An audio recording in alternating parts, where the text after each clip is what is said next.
All right, folks, we're back. Thank you so much for watching that commercial break. Big shouts to Sheezel. Thank you for that host, man. Welcome and good evening to all you late StarCraft fans. We're in the middle of not in the middle. We've just started a Korean tournament. We finished one best of 3. Leenock is now in a game, so we're gonna find out what his score is. I'm kind of hoping he won, but if that's going to like a game 3 or something, we'll cast it. We had, oh man, I already messed up his name once. I'm gonna mess it up again, but Anandamanu, sorry if I'm saying it wrong. Thank you for the 26-month resub, but also that massive contribution to the fundraiser. That's super fantastic of you, man. Yeah, Leenock won 2-0 by the looks of it. Cool. All right, so that means Ryung versus Leenock. We'll go cast that in a moment. I know Patience is currently playing against Zest. I don't know if that's being cast by Crank or not, but good luck, have fun to them.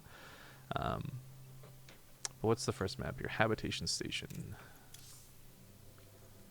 So this I'm gonna love because, like, okay, we saw Leenock get kind of wrecked in the ZvZ, and maybe ZvZ's not his forte right now, but I know for a fact after watching him play, Leenock is pretty good at TvZ at the moment, and I'm excited to see how he does here versus Ryung.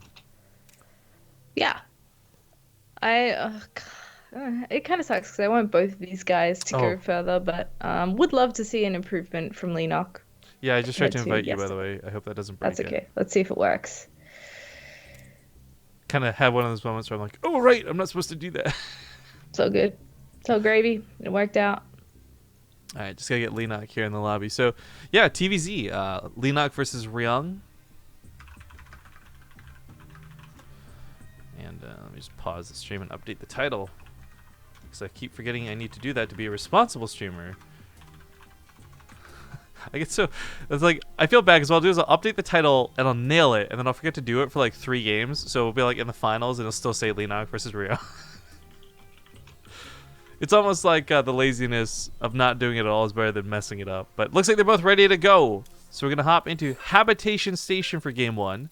This is a TvZ for those who are unfamiliar with the players, but I hope you're not, because these are pretty fantastic, but more importantly, I think pretty well-known players due to how long and how deep their roots in StarCraft go.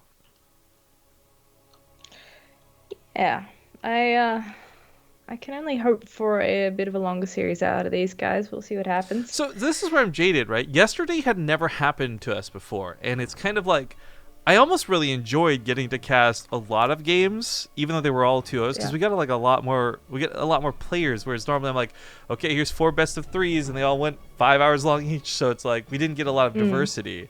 So I'm in between. Like, part of me wants some game 3s because I know it's more of the players we love, but there's also more players that we love ready to be cast once we're out of the game. I mean, look at that bracket. It's still so sick at the round of 16. Like, and it only gets better from here as like the good players prevail. But we are in game number 1, brand new best of 3, spawning here in the top right side. We got the blue Terran player, none other than Ryung. Oh, those claps timed out well. Red Zerg, he is Leenock. Yeah, I guess unfortunately you don't have access to Twitch alerts, but the second we introduced Ryung, the came in. It was so perfectly timed. Thank you to Hugo Kolbaz, $30, says mega tournament. Thank you for your dedication, BaseTradeTV. Merry Christmas. Well, thank you for helping us make it a Merry Christmas with this awesome tournament on the horizon. Also, Taco Stuff is cheering for bits at the butt clench moments. I like it. I like it. Now, TvZ has maybe had a bit of a shift here. I'm not sure. I believe the patch is live. You know, we've never confirmed it because we never got to see a single instance of Banling speed yesterday. And we saw carriers ever so briefly. But for those who don't know, the one tweak to things was Banlings had their health bonus reduced from +10 with speed to only +5 now. And I believe that patch is live from what I've heard, but we're going to basically, hopefully, confirm it here and now. Okay. Yeah, let's find out. Cause we went the whole stream yesterday without figuring it out, didn't we? Yeah, we even had Innovation Scarlet in the finals, and I was certain we were gonna find out. Instead, she does like Roach proxy BS. I was like, okay, Scarlet, thanks a lot. But regardless of that point, I feel like the extra health was hurting Protoss a lot more than it was hurting Terran. I mean, Widow Mines are still one-shotting clusters of banelings. That much didn't change. So the +5 health, the +10 health, well, none of that made me matter if he's going to be focusing on roaches, apparently. Oh, wow. Nice and early. Leenock taking a page out of Scarlet's book from yesterday, I guess. Well, that's the thing, right? We're going to find out in a moment, like, if he cuts drones, then we know he's going to go for an all-in. But the other part of this is, and I don't think he's worried about a 3x Reaper. He got scouting with the Overlords. He may have been a little bit worried about the potential mech, and that may have been the idea for the Roach Warren this early. But we're going to find out soon if he's going to cut those drones once that Roach Warren finishes up. I mean, you can defend against those sort of like early Hellions and stuff with just extra queens. If you're going to grab an extra, an early Roach Warren, you're going to use it for something. So, provided he can deny the scout, he could do some nice demand for this. With the 2 Overlords in the production tab, I was fairly certain this was going to go to Roaches because they are supply heavy. Because Leenock's not the type of player to just make a couple of Overlords. If this was only 3 Roaches, there's a lot of arguments to be made. Oh, he's playing safe against the Liberators. He wanted to be able to pick off Widow Mines that were burrowed, like this, that, and the other. But this is, without a doubt, a massive attack looming on Ryung, who does not have a wall off at the front. I guess technically Hellion Banshee can stop this, only if he realizes it's coming. I'm actually not sure if that Reaper, I think he saw that with the Watchtower from falling back. Yeah, he starts making double Cyclones as well. He needs anti-armored units. These will be really nice to have. Yeah, he has a good chance of holding this off if he can pick off whatever he can with these Hellions, keep them alive, buy time for more units, because like you said, the Banshee is really good here. Obviously, none of these units shoot up. They're not going to kill it super quickly, but, you know, he can certainly save his natural, just lift it if he starts attacking that. He's got the 2 Cyclones out, too, which are going to help massively. The grenade's always a little bit awkward. He did buy a lot of time. That Roach got pushed over the wall by the grenade. It's kind of a trap. It kind of works out. But these Roaches are already very low. Ryung had pulled the SCVs back into the main. He really hasn't taken many losses from this. And for Leenock, this was pretty committed. But he is already trying to drone out of this. He doesn't want to overcommit to this. Yeah, that certainly didn't go as planned, unfortunately, for Leenock. I mean, he's going to be sent home now, losing Roaches along the way. His drone count isn't where it would have been otherwise. He has at 40 drones. It's not too bad, but, you know, usually they'd be powering a little harder because they're not making units. So he's actually heading straight into Lair with a couple of gas being dropped down here. We'll see where he goes from here. I mean, Leenock took a big lead when it came to income the second he started attacking, when Ryung had to abandon the natural. So he's gonna have to play catch up a little bit, as that drone count certainly helped keep him ahead of even the mules.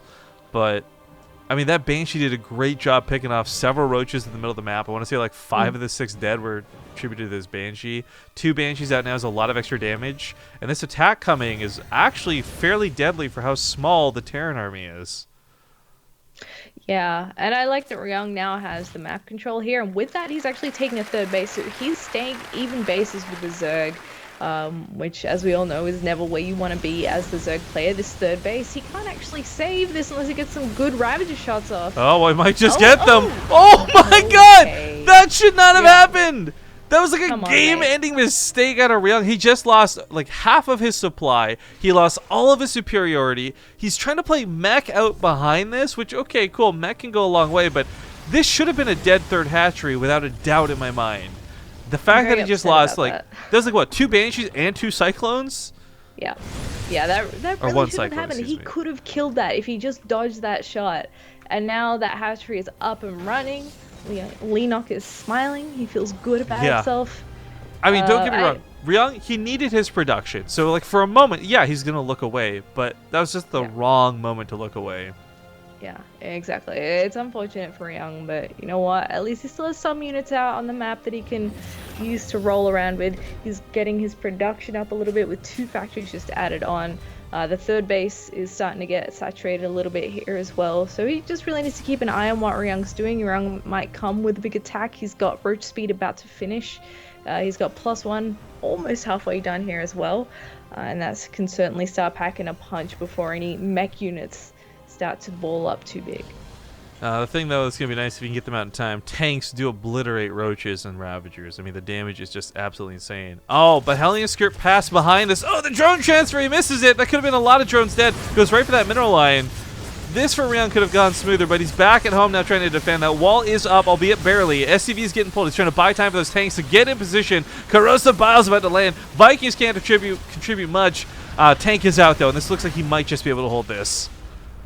Yeah, he's doing a good job so far. It's a little tricky to siege those tanks up when you've got Ravagers in play, but lucky he's just used all those vials, so he's got a bit of room to breathe here. That wall is going down slowly but surely. A bit annoying for Ryung, but he is holding on. Unfortunately, the third base has had to lift, so the economy for Ryung is still not so crash hot. 40 SCVs, 271 drones. It's the overall supply. I'm not normally too enamored by the overall supply. Usually it's like, oh, there's too many workers, there's too few army. But yeah, the fact is, it's like 71 total supply versus almost 120. And if Leenock really wanted to hold down that roach button, he'd probably be maxed out type thing.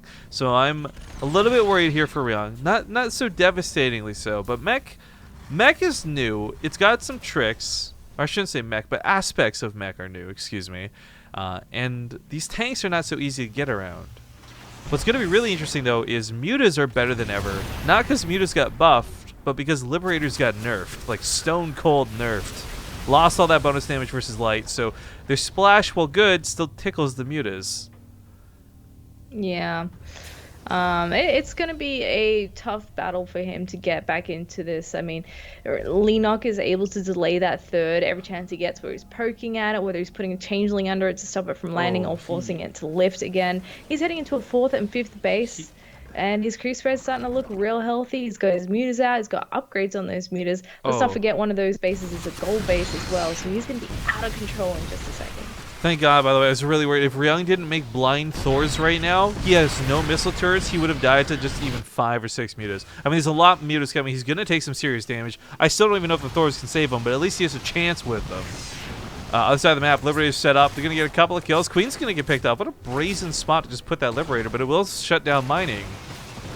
Yeah.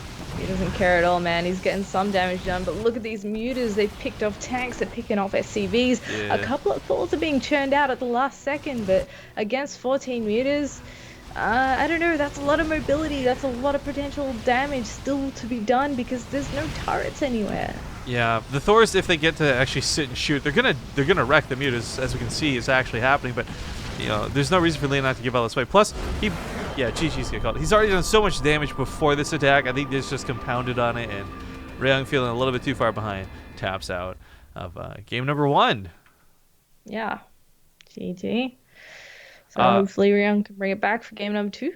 Yeah, it'll be his map choice, so he'll at least have a little bit of an advantage, perhaps, in map selection. Taco Stuff donated $5. It says, I love this team house thing. Yeah, dude, I'm super stoked for it too. We've been kind of working on it like semi in secret for a while. Scarlett's actually recording a video that we'll be like posting with our video and like the more polished version too. So outlining some of the stuff that the players want from the house, and hopefully by then having several of the players locked into the house. I'll explain that more in a second. Let me just get everyone in the lobby. Because yeah, the move-in date, like we've put the down payment, like we've paid for the house. Everyone will be moving in on like the middle of January type thing. Oh my God, that's soon. Right? But the thing is, like, a lot of people have been tentative to truly commit because they weren't sure if the house would actually be a thing. Like, you know, how many broken esports promises are there, right? So I'm hoping that once the house actually, like, everybody's moved in, we got some pictures posted, then everyone can actually truly lock in and secure their spots. We already have a list of foreigners who do want to come and rotate through the year, like, again, between dream hacks and after WCS events. We actually have like a pretty long list of good, I want to say like 5 or 7 foreigners who want to stay like 2 to 3 month periods. And then of course on top of that we want to find some Koreans to stay more long term. But again, more on that later. We are getting into game number 2, spawning in the north spawn location. We got our blue Terran. He's down a game right now. Don't kick him till he's out though. It's Ryung. And on the south side, this is Leenock. Okay, so Leenock. This was a really weird map pick for me out of Ryung, to be honest. I think there's a lot of, I'm gonna say, issues with air quotes for Terran on this map, and a lot of it just simply has to do with the size and the length. But that usually comes as like drawbacks to bio. If Ryung's gonna be playing mech, I honestly don't know how this map's gonna play out. I'm really curious if maybe that has something to do with it. Like he's got some sort of Nathania's turtle to battle cruiser build up his sleeve, or if he's just going to play Cyclone Hellions like we've seen in the past. Or maybe it will just be bio. Yeah, back in the day when Mac was a pretty big thing, still, this was one of those maps that often ended up split down the middle, where both players are wrestling for that one base on the left-hand side that's like smack bang in the middle of both territories. It would be like the last one. They'd both have a command center or a hatchery kind of off center from it, just mining like their half of the minerals. But I don't think we'll see that in this game. I am curious to see if, like you said, he's going to go mech again, or if he's going to choose bio. Would prefer to see bio, to be honest, because Ryung's mech strats haven't been going so crash hot in the games that we've seen. But you know, like, this is a fun tournament. It is a good time to experiment with your builds. By the way, quick updates to the brackets. Trust advanced already into the round of 8, so the winner of this will move on to fight against Trust. I'm unsure if we will stick with this side of the bracket, because above this you've got Zest versus Patience with Stats versus Gumiho. Basically meaning Zest or Patience versus Stats or Gumiho. And I think that's going to be a series that is a must-see. Yeah, that would be sick. I didn't even realize this. I was looking at the brackets and getting information from our admin. Leenock sneaks over to his gold. So I think I'm trying to. My brain's a bit fuzzy because we've been casting so much. But Scarlett did this yesterday, right?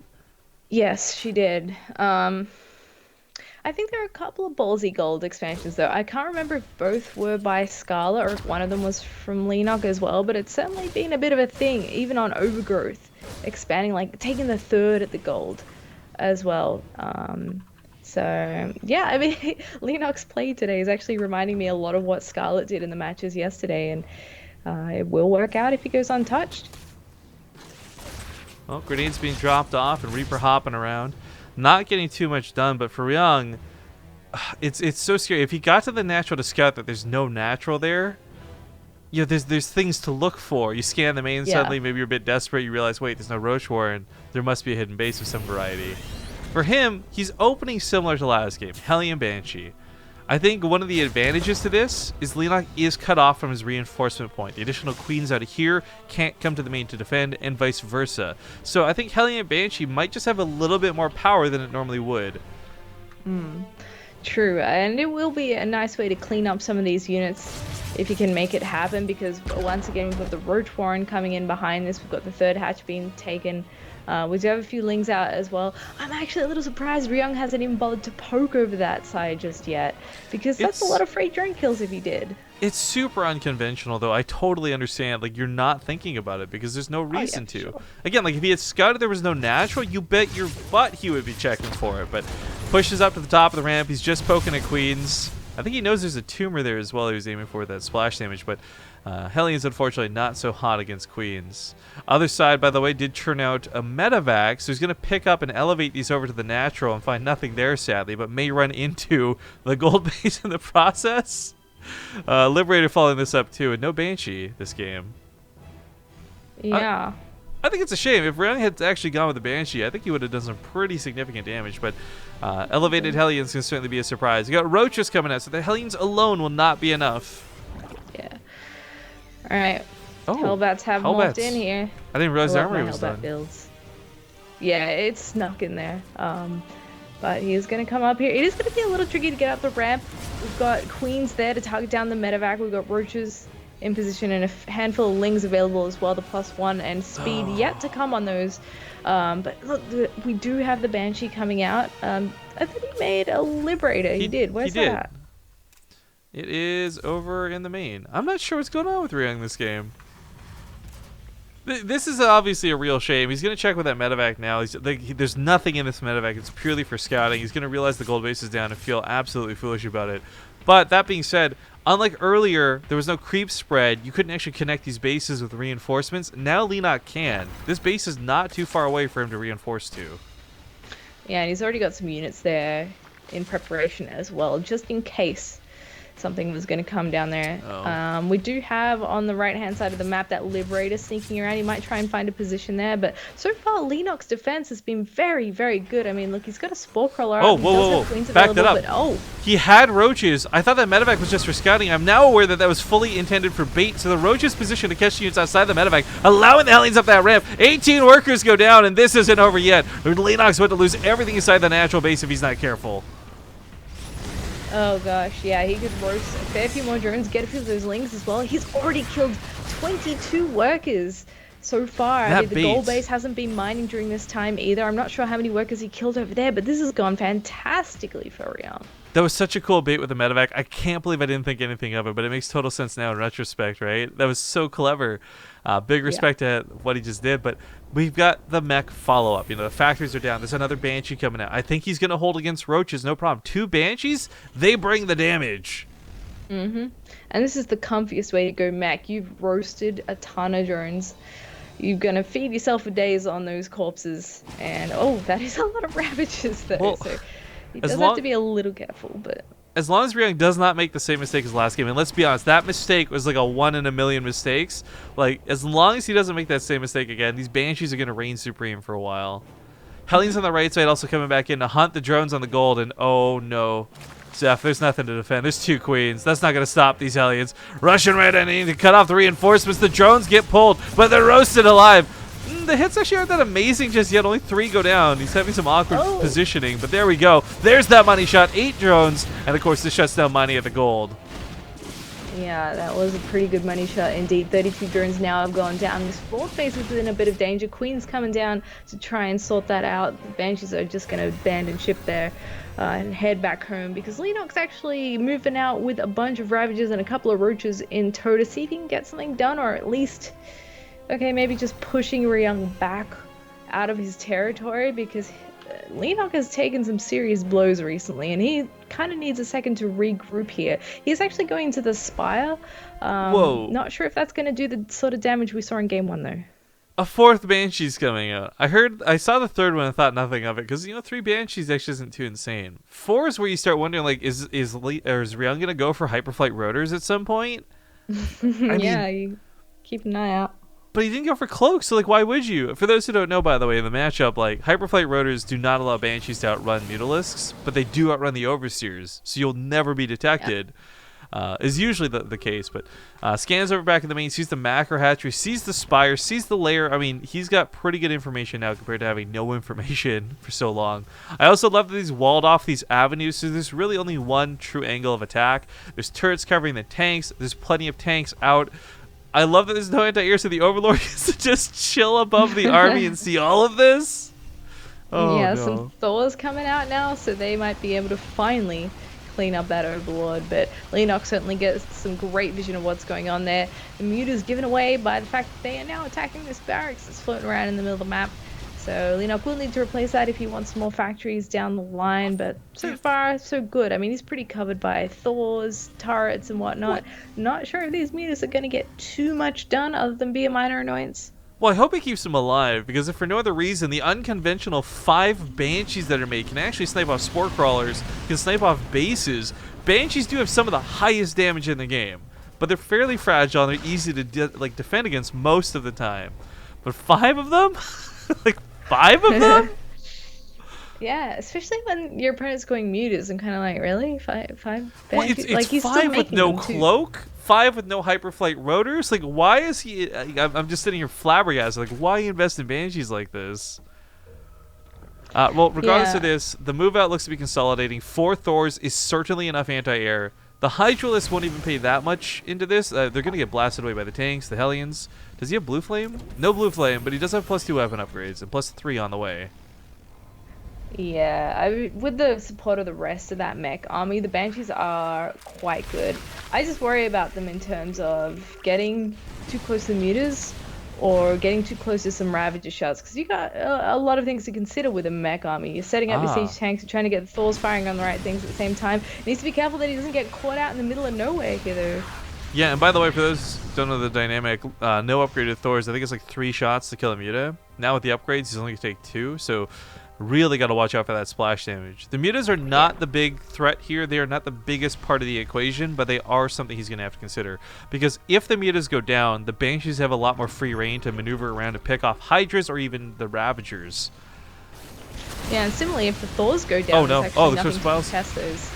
Oh, for a moment I thought we were going to have a bigger version of Game 1 happen, but okay. Banshees bring the damage. He's dancing around the Crystal Ball as best he can. Thors have got not just the damage, but the health pool to take some of these hits too. As the Hydras push up on that front line, he's got to keep those siege tanks sieged, and suddenly Leenock has nothing to really fight with. If there was Blinding Clouds, he went for the Hive, but there's no Vipers, there's no Blinding Clouds, there's no Parasitic, like, there's nothing to help with this. Yeah, this is looking real good. That siege tank line, the perfect support for this army. Hydras and Ravagers can come in, but Ryung is doing a great job at dodging the shots and getting the maximum amount out of these units that he can. I mean, the Banshees are actually picking up a lot of kills here too, because nothing can get close enough to kill him. He also pulled a lot of SCVs to repair this army too. Absolutely love it. Thors are hard enough to kill. They're even worse when they got like 7 SCVs surrounded on them. Hydras, of course, have a lot of damage, though, so regardless of these upgrades, Thors and tanks still got to be careful. Banshee numbers still up in the 4s, not too bad. Vipers finally coming out. Blinding Clouds may assist the situation, may focus on abducts. I don't know. It's all on Leenock at this point. Ryung's not exactly in an A move to win situation, but he's got a vastly better army, in my opinion. Yeah, he's just got to be smart about how he pushes and how he commits. He is starting to move in on creep territory if he wants to go any further, and we see him sort of pull back and reposture here as he's expanding forwards as well. So it's not quite as far to go back and regroup now because he's got that bit more of a forward position. These mutas are still finding a bit of use here, though, picking off some SCVs. Yeah, but something just really interesting happened. Ryung either fat-fingered all of his Thors, or is he expecting Broodlord timings? Which, I mean, it's on deck. It's to be expected, but Broodlords and Thors square off pretty well against one another. But the single target mode means you can no longer splash said Mutalisks, and of course you lose that bonus damage versus light to gain it versus armored. So these Thors are going to do well against small amounts of Broodlords, but bad against Mutas. We also got two... Cool. We got Hyperflight Rotors and recalibrated explosives coming in, so the Raven upgrade and the Banshee upgrade. The Banshee upgrade we know. Hyperflight Rotors makes it fast as hell, but it's the Raven one that's new, actually. Increases the secret missile damage by 30%, but its tracking range by 50%. So you can't so easily walk away from these secret missiles like you could in the past. But there's no Corvid reactors, and there's no Ravens out, so I'm curious why he would invest in that. Instead of Cloak, for example. I kind of thought maybe he sort of double-clicked his tech labs or something and just sort of keyboard mash to get the upgrades going or something, because you're right, he doesn't really have a lot to transition into. That said, he does have 3 starports actually, and they have been churning out Banshees, so he can switch into Ravens if he so wishes. And he's got the money and time at the moment to start getting everything under the sun to make sure that going into this late game, he's going to be prepared for anything that Leenock throws at him. Well, Banshees do make it to the bottom left side. They're going to start sniping buildings and units off. Again, the mutas are not so easy to deal with when Thors are not in that transformation mode, but fast as they may be, they still don't really outrun the mutas. In fact, Hyperflight Rotor still isn't done, so he's just going to lose the pure investment in these Banshees. Cancel the upgrade at least, man. Oh man, these Banshees doing some serious work. These Hydras actually need to be a little bit careful. Decent splits there for a clumsy mech army, avoiding a lot of those Ravager shots. Actually, it's been so weird watching Ryung split Thors. You watch somebody split Marines and you're impressed as hell. Thor splits should be more impressive because they're much slower units, much bigger targets.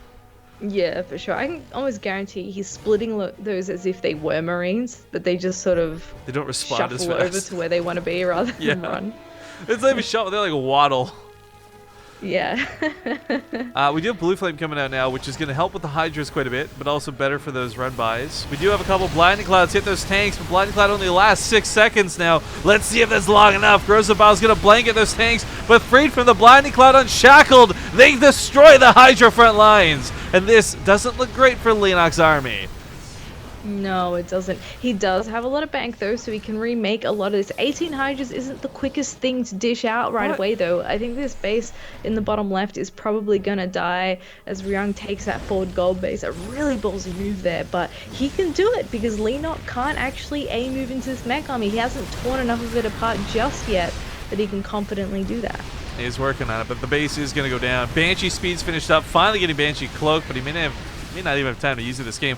While this went on, I was going to point out, Ryung did manage to creep up to the middle of the map. He's got that gold base. It's a planetary. It's now a safe fallback point against anything Leenock may throw at him. But Leenock's upgrades are coming out so late. There's no Broodlords still. Yeah. Like, he never made Corruptors to make into Broodlords. He doesn't have, I feel, the investment to make those Ultras worth it, even though he just completed Chitinous Plating. Yeah. Like, Ultras are not going to be the answer to an army of Thors and tanks. That's for certain.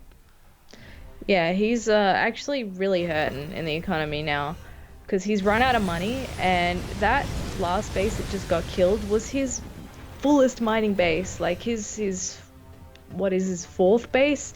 It doesn't have a lot left. The gold is gone, the natural's just about gone, the main is it's got like a couple of crystals left in there. There's a lot of blinding clouds for this. We'll see if they hit hard enough. They do hit some of the Thors, but the Banshee's actually doing a ton of damage to those Hydras, as they are not being picked off right away. I'm surprised that the Banshees have been the silent MVPs, but that's going to be game, and Ryung gives us a game 3, most importantly. Yes. Good. It's all going according to plan. That's where you got to do like the invisible soap in your hand, right? Like, yes. All right, folks, we had a couple of resubs and a brand new sub. Lily Savend, thank you for the new sub, and Rasperl for the 12 months. Rasp is here still. Rasp, send us a message. You just hit 12 months. I want to send you a real-life Partoof. But we're going to go to a commercial break while we get Daybreak set up. Stick around, and we'll see you guys in 2 minutes. All right, folks, we're back. Thanks for watching. Somebody asking about the hashtag charity thing and the bits message pinned at the top of the stream. If you guys don't know, if you cheer with bits and do hashtag charity, some money goes to Doctors Without Borders through Twitch, which is really cool. But we are currently in the lobby for Daybreak, just waiting on Ryung to return. Oh, there we go. He's excited. He's got all caps going. He's ready to play. I just wanted to give a very big thank you to SC2 Fool, donated $25, and then Eno Nano for the 89 sorry, Eno Nano 89 for the $20 contributions. It's happy holiday. Thank you for the great work. These were donations made directly to our fundraiser page. That's fantastic, guys. We've already got like another 200 or so raised through Twitch alerts too, so we're already at like $1,000, pretty close to at least. And the fundraiser went up for like less than 7 hours. It was still though, 30,000 is a long way away. We're gonna be working hard for that over the next few months. But definitely make sure to type !MEGA in chat to get a link to the fundraiser page. You should at least watch the video so you're informed, even if you have no intentions to donate. At least know what we're planning to do with the money. And then one step further, we still have a giveaway going, guys. Just advertising that really quick too. !giveaway in chat. We'll give you a link to the giveaway. Make sure you have 2 days left to enter before it closes on the 24th. But game number 3, one of these rare game number 3s on that. In the top right side, we got the blue Terran player. It is Ryung. And in the bottom left, he's the red Zerg, Leenock. Now, Ryung's played mech in 2 of the games so far. I'm going to just go ahead for a moment and assume he's playing it again in game 3. This makes this a very interesting map choice out of Leenock, because this is not a bad map for mech. And in fact, as we just saw, if Ryung can get the ball rolling, he can certainly be very deadly with mech. Yeah, for sure. It's a cool map, though, in the sense that it's good for a bit of everything. It was one of the longest standing maps in that pool. Everyone loved played on Daybreak. You saw it in every best of 3. Oh, yeah. You see it quite often now as well. So it won't go badly for Leenock. I hope not, because we want a longer game out of these guys. But yeah, keen to see what he actually decides to go with here. Well, to talk a little bit about balance, because again, this may not go mech. I don't want to get too much into that just yet, but the blinding cloud is something I wanted to discuss, because a lot of people were trying to guess for a while, like, would this be too big of a nerf to Zerg? Would this be not enough of a nerf to Zerg? Because when blinding cloud was, I think it was what, 10 seconds, 12 seconds before, it was fairly long. It was actually straight up impossible to use mech, and the only way that you were able to get around this before was like you could pick up tanks in the medevac, shuffle them around. You had that mobility as Terran. Losing that combined with the strength of Blinding Cloud just made mech straight up unplayable, and I think Blizzard's trying to make mech a little more viable in situations. And while maybe nerfing the Blinding Cloud, as witnessed through that game, was perhaps a little too harsh, I wish they'd stop trying to do nerfs and maybe give Zerg some other ability or some other way to deal with it rather than take away, like, chip away. Blizzard's like tactics have typically been chip away from everything. I love more recently though. We've seen things like the plus 10 health on the baneling speed. That came out of nowhere. That was a buff that came out of nowhere. I like the idea of trying to buff things to make the game better, not necessarily continually nerfing it. Yeah, I mean, that's kind of the standard thing with games. They'd rather give you something OP than nerf it back, than give you something underpowered that no one wants to use anyway. And I think that, you know, some units that have fallen victim to that, something like Swarm Host, they got nerfed so badly that no one wants to touch him. So I like the YOLO approach of like, hey, let's just try this and see what happens. It makes it more interesting. Okay, so first off, terrible for Ryung to lose that Reaper for a creep tumor. That's really unfortunate. That's gonna shut down scouting too, and he'll have nothing to really help with these lings. He's gonna maybe have two Hellions. It may not be so bad. But the Swarm House, by the way, is really interesting because it has been kind of brought back a little bit. I'm not gonna pretend like it's a good unit, but we've seen Snoot and a couple others taking advantage of the new cost of the Swarm House, and they have found some uses for it. But yeah, not at all the unit it used to be. That's for certain. Yeah, it's. I'm sure it'll one day come back and be in fashion again, and then, you know, something else will fall out. Like no one will like making roaches in ZVT anymore, or something like that. It's the nature of StarCraft. It changes, but yeah, we'll see where it goes. So far though, this game looking pretty normal in Leenock Town. He's gone for 3 bases, getting his usual Ling Roach defense up to begin with. Actually pumping out a few more Lings. That'll give him a bit of coverage on the 3rd base if, say, those Hellions went down there or tried to sneak into the natural or something. He could also be a bit of a pain in the butt with those if he so wishes. I just want to point out he did kind of sneak out that 3rd CC in the back, hoping it wouldn't get scouted, but Leenock did scout that pretty diligently. Not exactly moving over too quick, though. Also, gotta give some love to Mana Monk. The new sub hype is real. Thank you for that subscription, sir. Hopefully you'll enjoy your time here on BaseTradeTV, and hopefully you guys enjoyed the replays you got out of yesterday's tournament. Ooh, juicy. Alright, so the Hellions roast up some of the Lings. Still no 3rd base, and Ryung's not looking to flood it over anytime soon. So this isn't so bad that the Lings are there. What I am a little concerned about, though, is like, will there be enough defense at home? Last time Ryung was able to run by with a lot of Hellions, and he got a lot of kills with them. There's no way Leenock can afford to let that happen again. Yeah, for sure. And this is really nice. Oh, almost gets to the main. That would have been super cool. Yes, he would have gotten a lot of confirmation, but you know what? He picks up a mule, and he. It was a brand new mule too. Oh, the Terran enemy is just like so sad right now. The other thing is he saw those extra 2 factories go down there. So if you didn't already know, he gets the confirmation that, hey, this is gonna be back. I almost wish Ryung had done this differently though, like that he would have faked going back, like you make 8 Hellions but then go bio or something just to mess with Leenock, but just gonna stick with what he's comfortable with, I guess. Yeah, for sure. There's nothing wrong with practicing it too in tournament games. Like that's how you get really good at a strat like this.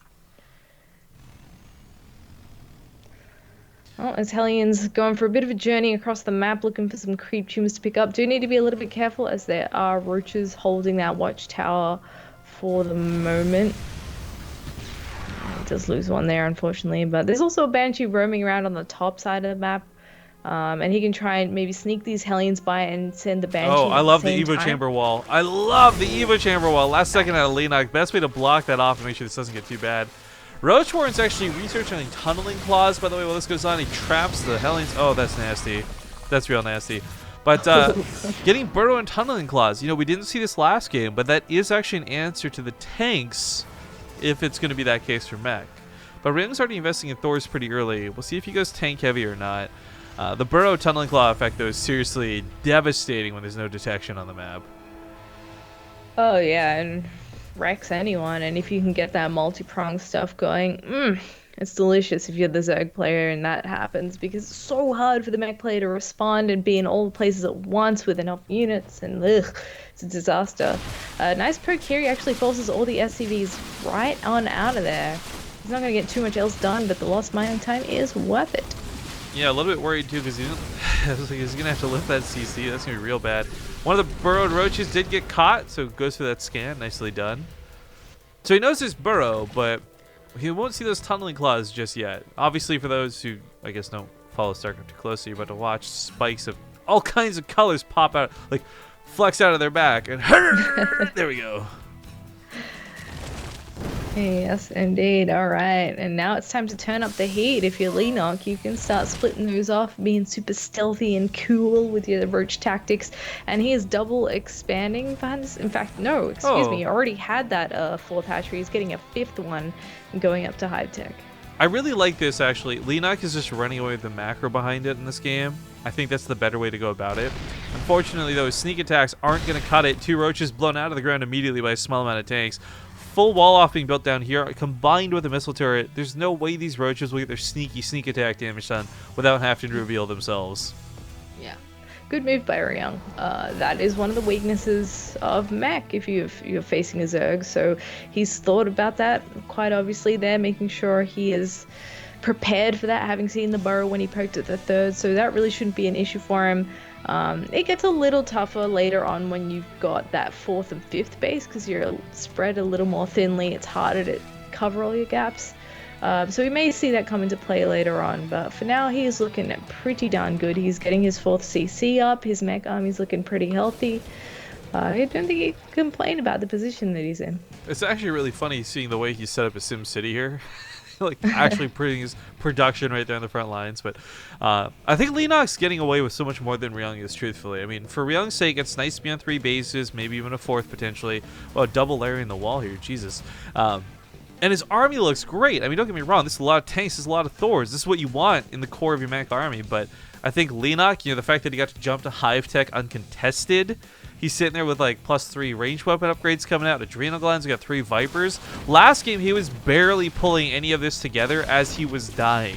This time, he's got the luxury and the comfort of getting it all out before he even has to worry.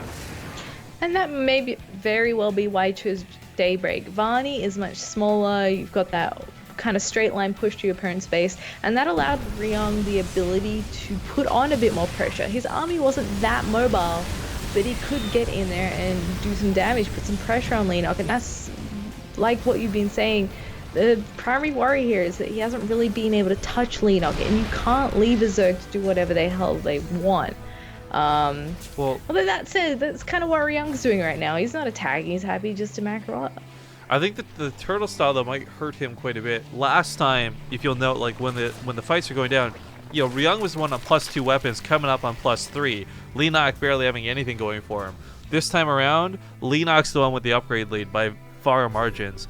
He might even have Broodlords out, something that Ryung didn't even have to touch or deal with in game number 2. So there's certainly another equation going on, and I think that the passive play could hurt Ryung a lot. If this was something where Ryung's follow-up, by the way, was like something crazy, battle cruisers or something ridiculous, you're like, okay, I can see the stall out, but the fact that it's Thors and tanks, I think Blinding Cloud's going to hurt a lot. I think Abducts are going to be very deadly. We do have a run by towards the north side, but Spine Callers are here. Stack defense has been established. It's not going to be for free, but he will get some drones. That blue flame dealing considerable damage. But it looks like down to the south, we do have the attack coming in. Blinding Cloud's hitting everything. All the tanks covered up this, but the Planetary Fortress still going to help take out some of the army. But the Blinding Cloud's still on these tanks. They're not getting the damage done. Both players are bleeding out, but Ryung is bleeding out with units that are much harder to replace. He certainly is. The mech army of Ryung putting in a valiant effort. Look how much is left for Leenock, but Leenock doesn't care. He's got a huge bank. He's happy to trade this out because, like you said, it takes a while to build this back up, and while he took some 10 drone losses behind this, he doesn't care. He just got rid of the entire mech army. Are you kidding me? By the way, MVP goes to the Planetary Fortress. I mean, those Vipers did a great job blinding cloud all the tanks. 2 thumbs up there. But the Planetary took care of most of what was left. Now, the transition out of this, I love. Leenock is going to be filling this up with Broodlords to follow this. No, the Broodlords and the Broodlings aren't going to have a lot of upgrades, but Ryung just lost most of his ground control. I don't think he's going to have a lot of Vikings in the sky, although he's producing a couple at a time. Dealing with the Broodlords is not going to be an easy task. Yeah, I do like that he slid on in with a couple of Hellions there, though, and he sees the Corruptor production, because that's going to be a red flag right there. Like, why the hell else would you need Corruptors? Vipers coming into play too, so we see the Vikings starting to be put into the mix where he can afford 2 here and there, 2 at a time. He doesn't have a whole bunch of starports just yet. Getting Thors in as well for their anti-air attack. The Broodlord is going to be the real test here. It is. By the way, I don't know how we missed this. We just got a $50 contribution from Oh My God Bad Beats Lol. Says bring EG Hydra to the training house, Sir W. Sir 1, Sir 2, right back at you for those dank memes, dude. And then Liquidity C, thank you for the 29 months. But you're right, Zeph. Like, the Broodlords are going to be the true test of everything here. 2 Thors in anti-air mode are not going to cut it. 4 Vikings in the air normally wouldn't cut it. What's interesting, though, is there's no Corruptors. There's a couple of Queens which might pose a small problem, but the Broodlings themselves will be the smallest part of the equation, I feel. The Planetary Fortress alone will deal with the Broodlings. Yeah, and he can get a repair on that. That'll help out a little bit. The transfuses are going to make it really difficult to actually get those chunky sky units out of the way, though. And so will the Blinding Cloud, actually. Leenock's got what doesn't look like a big army. But it's clumped up. And you're right, Blinding Cloud's going to destroy this. Yeah. It is a pretty terrifying one already. Ryung losing a couple of units to pulls. He's just I like Leenock's that, taking actually. it easy. Leenock choosing to abduct instead of Blinding Cloud, I think, is the better engagement idea. But unfortunately, as we saw, the Viking got ripped out of the sky pretty far away. Abduct outranges pretty much everything Terran does, by the way. It's kind of annoying. As you can see, he just grabs everything on in. Thors get focused down immediately, so splash damage for the tank, certainly not helping that either. Transfuses are going to feel endless. Unless he can like one-shot the Broodlord, the Queen Transfuses are going to be way too good to keep them alive. Yeah. Oh, one may go down. It's a cat. Thinking. It's a flying cat with 9 lives is what it is. Yeah, they're not going to go down unless the queens go down. So that's one of those things. Like, back in the day, people would make a whole bunch of ghosts, and you would sort of get the infestors and the queens at the same time. Yeah. But those days are gone. Ghosts don't pop up that often. It's at least currently. So he's kind of stuck just on the defensive here. He has managed to try and expand down to the bottom right. But I believe there's like a Ling or something blocking that. couple, yeah. It's actually really interesting you bring up the topic of ghosts. This is something I've been thinking about a little bit more as we've been watching some of these. I don't think ghosts are at all necessary. But what's interesting is it's a unit that doesn't actually require that much of an investment. Like, you don't have to have 3/3 with it. You only use it for its snipe. So, yeah, if you're in a pinch, I think it's something you could try and pull out of your back pocket. But I think at the end of the day, like, Vikings, Liberators, Thors, like, they're all going to be the better choice if you're playing mech anyways. Blue Flame Hellbats, the Blue Flame adds nothing to this. It just, they tear through the Spine Crawlers, though. The entire army drawn up here, though, does leave an opening in the middle. He wanted to go through, but the Broodlords were left behind, so that will keep Ryung from diving on in. Yeah. This would have been a nice move to have some of those 5 or 6 Ferrari Banshees he had in the last match or something, because I like that he's trying to attack Leenock, because often the best strategy to deal with Broodlords is to actually go around them, because Daybreak is notorious for all those old school Broodlord games as well. It's so hard to deal with them having control of that middle bit of the map. So it looks like he's just going for the spread option, where you sort of get a nice concave and just try and rain hell down on those Broodlords when they next come in. We'll see how it works out. Both players are maxed at this point. Yeah. As the Broodlords start moving forward, they're going to bring a lot of Broodlings, and that splash damage is going to wreck things. Like, the Thor's going to go down to a certain amount of damage, but this is where the Vikings have to win out. I mean, there are currently 14 Vikings. And even then, might not be enough. Blue Flame Helling's trying to run around the side of the map, get caught up with an Ultra and the Queen. A little unfortunate over there. But the reason the Vikings might not be enough, again, there's not a lot of Corruptors. There's not a lot of Hydras in terms of, like, smashing the anti-air in, like, an A-move fight. But there's Abducts, and they're just going to keep picking them off 1 or 2 at a time. Annoying for poor Ryung. While this happens, though, he got a lot of damage done around the sides of the map. 24 drones died to 3 different bases being hit by Blue Flame Hellbats. So, really, Leenock has to be careful. He's got money right now, but he won't at this rate. He's down to 41 drones and not replacing any. And we look at the income graph, this game has been pretty back and forth, but Ryung takes a very massive lead as he continues to mine, despite these terrible losses through Vikings.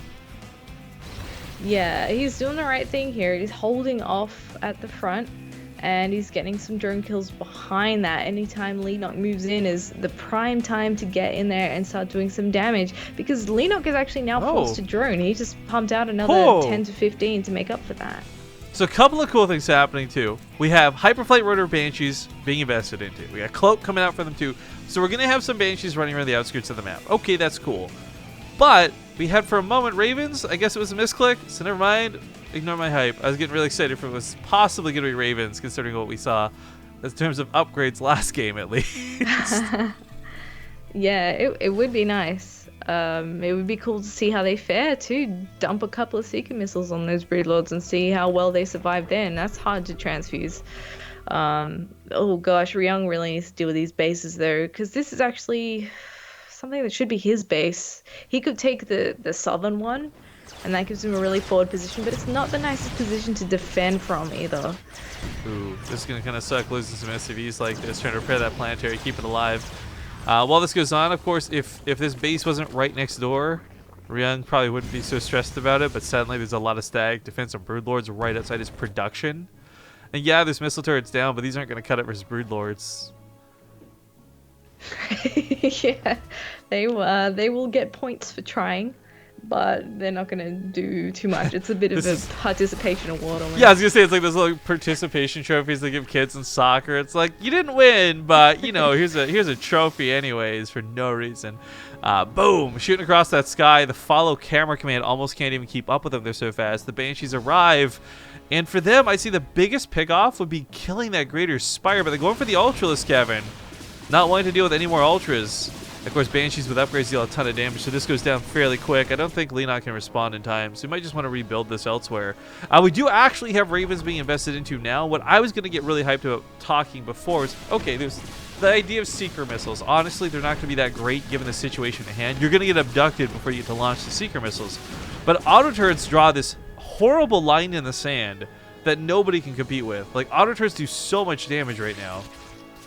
Oh my god, Abducts are so super. Yeah, it's I love this video. Oh! We get to see more of that, but hold that. Those three Banshees throw the whole army out of position. Now the air army pushes in at Ryung. He's got so many Vikings pushing on top of these Broodlords. 11 remain, but several have died, and 15 Vikings still going ham. Not enough transfuses in the world. We got the Hydras and the Broodlords. The Hydras are rushing to the defense of the Broodlords, but they're not getting here in time. The Broodlord count brought down to 3. This was such a great move out of Ryung. Wow, he's really raining hell down on this. This was massive. Like, I don't think he expected the whole army to fall back for those Banshees, but he knew some would come. The second he identified that all the Hydras were gone, moving in like that, oh, mwah, that's beautiful. Yeah, that was a really great move. 11 Corruptors in production to make up for that now. We still got upgrades coming out for Leenock. He hasn't really powered his ground upgrades too much here. So, but Ryung has suddenly got a lot left over, and he's able to move around a little bit more. Without the Broodlords being here, though, he no longer needs to draw that line in the sand with auto turrets. You know, the Corruptors are maybe going to force some of that, but point defense drones now suddenly become absolutely boss mode. If you've never watched Nathaniel's stream, guys, you've never seen him laugh his way to the bank while Blue Flame Hellions and point defense drones defeat Hydralisk armies. I'm not kidding here. Like, this is actually something that's pretty massive. Had Ryung actually secured that base, he would be in such a phenomenal place. But he didn't. So both players have a really nice looking army. SCVs are trying to give themselves away for supply, I guess. Kill the Spinecrawler! Do it, boys! Oh. Well, it's still going to bleed out, so there we go. Their legacy. Like, he still had over 60 SCVs before he did that. He's still got quite a few now. He's okay to sacrifice a few. He doesn't need that much. He can get a bigger mech army. He's looking to secure a base. Let's not forget that Leenock is the point where he has 42 drones as well. A lot of that's gone into static defense. Yeah. And a fair few have been killed by Ryung as well. So he does need to be careful, because look at his bank. Where did that go? It's not a thing anymore. So suddenly the engagement that these guys have are worth quite a bit more, because you can't just replace these units. They have to be super careful. He's got to move that command center to the base if he wants. There you go. No, he's gonna land it here. Why? Okay, well, this goes on. We have some Blue Flame Hellions sneak away to the top side of the map. I was gonna bring up the Zeph. I know I told you about this recently. Number pad 2 with numlock to see the army size. Man, you can see exactly where that Broodlord thing happened. Like, it's I love these graphs, so good. But the income has been in Ryung's favor for a long time now, and securing this additional base, we can see Leenock's got no bank going for him. This is a really dangerous attack. Like, if these Broodlords die, there's no replacing them. Yep, and this is what his whole strategy banks on. If the Broodlords die, so does Leenock. Ryung, he has a bit more of a mix-up. There's no one unit. Gear. While this goes on, Oh my goodness. there's not many drones left. These blue flame Hellions No. are actually fantastic. They might even kill 2 bases at this rate. I don't know. The Broodlords do push forward. Leenock has a powerful army. Make no mistake. I think Leenock's army is the better army technically. But those Ravens could change everything up. It depends on how he uses them. Point defense drones would give his Vikings basically invulnerability in the sky. Auto turrets would do some damage. Secret missiles would kill things. Abduct's going off all over the place. We're going to see what happens. Secret missiles on that clumped up army. He tries to split, but it's too late. Leenock's army gets obliterated by the secret missiles. Oh, that is the hit that Ryung needed. He can push forward now. There's basically only scraps That's left game. of the Zerg That's gotta be army, game. and there's GG. the Wow. Oh, clip it, guys. If you didn't go back in the VODs and clip it. That was such a sick hit out of Ryung. Wow. And it's Game-ending hit, man. It was, because, the thing is, I think 9 times out of 10, I think Leenock splits that with relative ease, but I think he was busy still dealing with the Hellions. I have to go back through the replay and check, but he may have just been not paying attention for like 1 second too long, too late, not realizing all the secret missiles had gone, having abducted everything. But oh, what a game. What a great series too. That was a game 3 worth having. And of course, we are going to be swapping parts of the bracket now. Zest still does not have an opponent, but we will be waiting on Zest to play versus either Stats or Gumiho, who are currently in a game. It looks like who won? Ryung? Ryung is actually going to go and face Trust now in the third round bracket. Maybe we'll change it. I wanted Zest, but now we have Sue versus Alive on the top side. Actually, Sue just advanced, so we might swap it up. We're going to go to commercial break. I'll let you guys know in chat what we're casting for sure. Stick around. We'll see you soon.